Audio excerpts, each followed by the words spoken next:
Accordion, and I throat sing for the jerry cans. My name is Morrison, and I sing and play guitar with the jerry cans.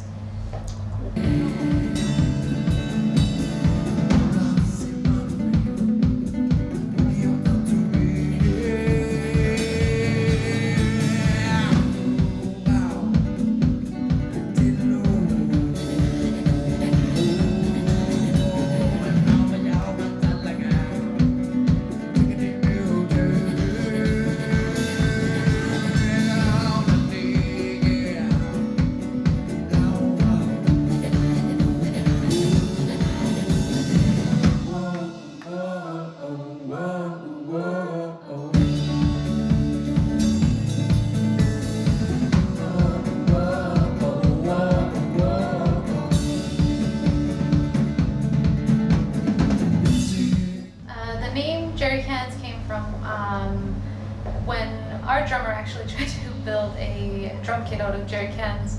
The sound was terrible, but the name stuck around, and it's kind of a metaphor for freedom in our personal perspective, where we come from, we use jerry cans often to kind of fuel up our snowmobiles or our motors in our boats. And it takes us out on the land, and we always have that freedom to just enjoy the land and have a good time, and it's yeah, that's kind of who we are. Yeah.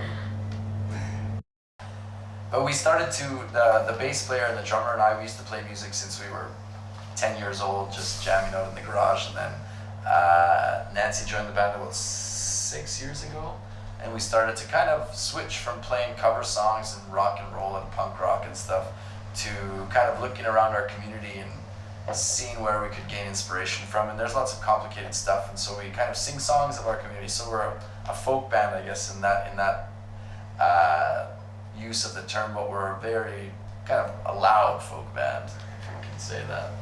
So yeah, and then Nancy, we started to experiment, bringing throat singing into everything, and it's been very cool, and it's kind of brought us all over the world, which is interesting. So yeah, that's a bit about that.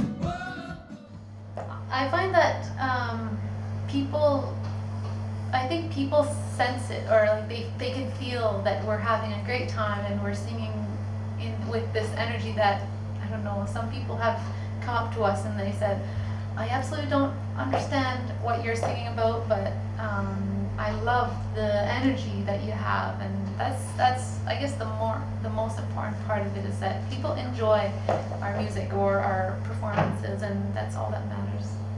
I think that English is definitely a barrier. We had lots of experiences of people saying, I really like what you sound like, but because you don't speak in English, or because they couldn't understand what we were saying, they would kind of not want to formally work together.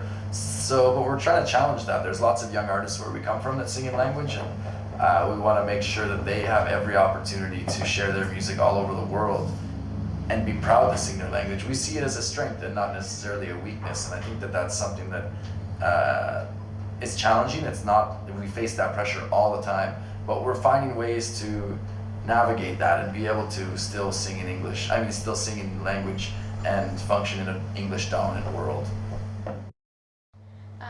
Northern Lights, or in Inuktitut we call it Ukilk, which means winter, is kind of a love song. And it's kind of about being out in the cold and making sure that you're dressed warm, and that you are making sure you're taking care of your loved ones, etc. And and there's like throat singing mixed into it, and I would say it's a catchy song.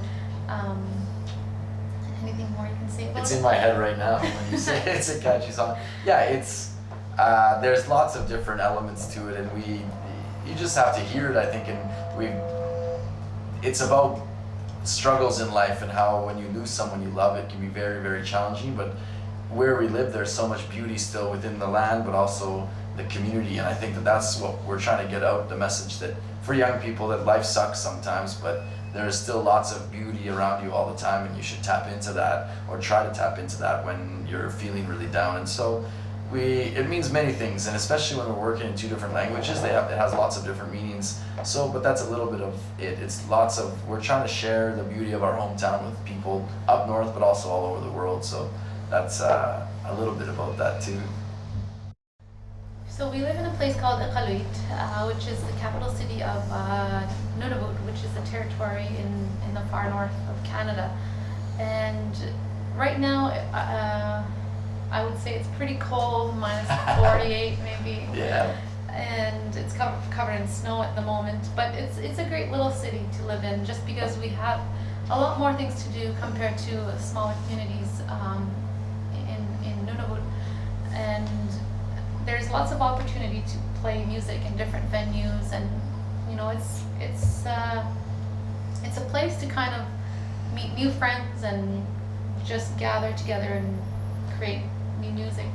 Whenever we play in Australia and try to explain to people where we're from, we get some very shocked looking faces, and we always often flip it around because they say it's so cold and so dark and so light, and how do you do it? And then we kind of say when we're sweating it's plus 40 here, we're like, how do you live here? But so I think that humans are so adaptable, we can adapt to our surroundings, and we live in a town, it's a small town, and it has every element of a small town. The community, everybody knows each other, we support each other when times are hard, and there's lots of also negative things about a small town. It's hard to kind of see the bigger picture and the bigger world sometimes, but we love living there, and we'll raise our kids there, and it's changing fast, and it's indigenous community that's shaped by colonization, just like lots of places in Australia, like everywhere in Australia.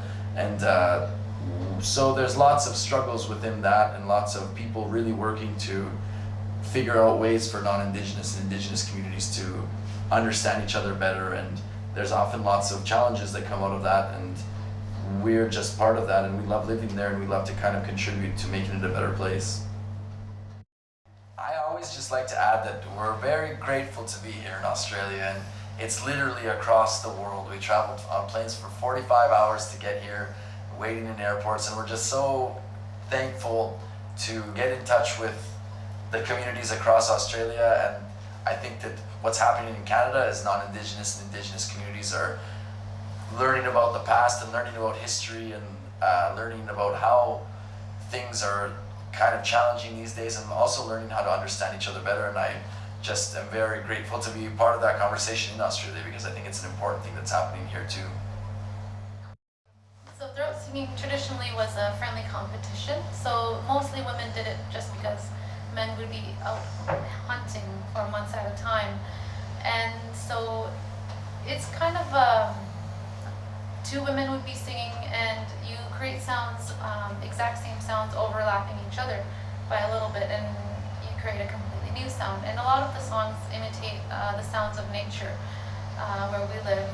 And the type that I do is more of a contemporary style of it, so it's kind of blended into the modern music. And yeah, you create sounds using your voice, your throat for the guttural sounds, and a lot of breathing in and out very fast, and different breathing techniques that you use.